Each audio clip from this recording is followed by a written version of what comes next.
ঢাকা চট্টগ্রাম মহাসড়ক এত পুরনো সড়ক, পাকিস্তান আমল বাংলাদেশ আমলে 2001 সালের 3 সালের আগে দেশনেত্রী বেগম খালেদা জিয়া আমার অনুরোধে দাউদকান্দি থেকে চট্টগ্রাম পর্যন্ত 4 লেন করার প্রস্তাবের আলোকে উন্নয়ন কাজ ধরা ছাড়া দরপত্র করেছিল 750 কোটি টাকা দিয়েছিল জাপান ডেপ ক্যান্সেল ফান্ড থেকে। কারণ সড়ক বিভাগ চাইছিল 750 কোটি টাকা। আমি শুনেছি উনি সড়ক বিভাগে চাকরি করেছেন, আর ও তো কনসালটেন্ট। 750 কোটি টাকা তারা চেয়েছিল। এই কথাটা শুনে রাখা ভালো, একটু প্লিজ ওয়ার্ক করে দেন।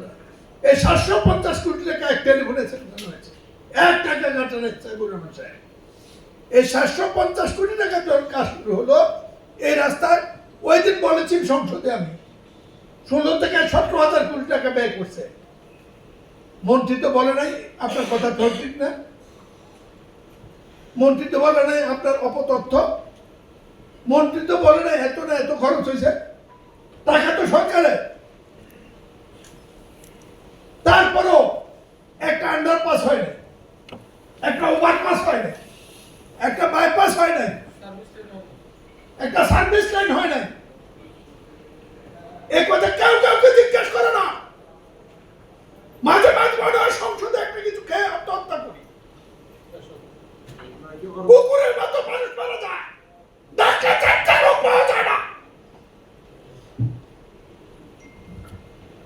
ঢাকা রংপুর, ঢাকা সিলেট হচ্ছে, ঢাকা ময়মনসিংহ হচ্ছে, ঢাকা চিটাগাং হচ্ছে না।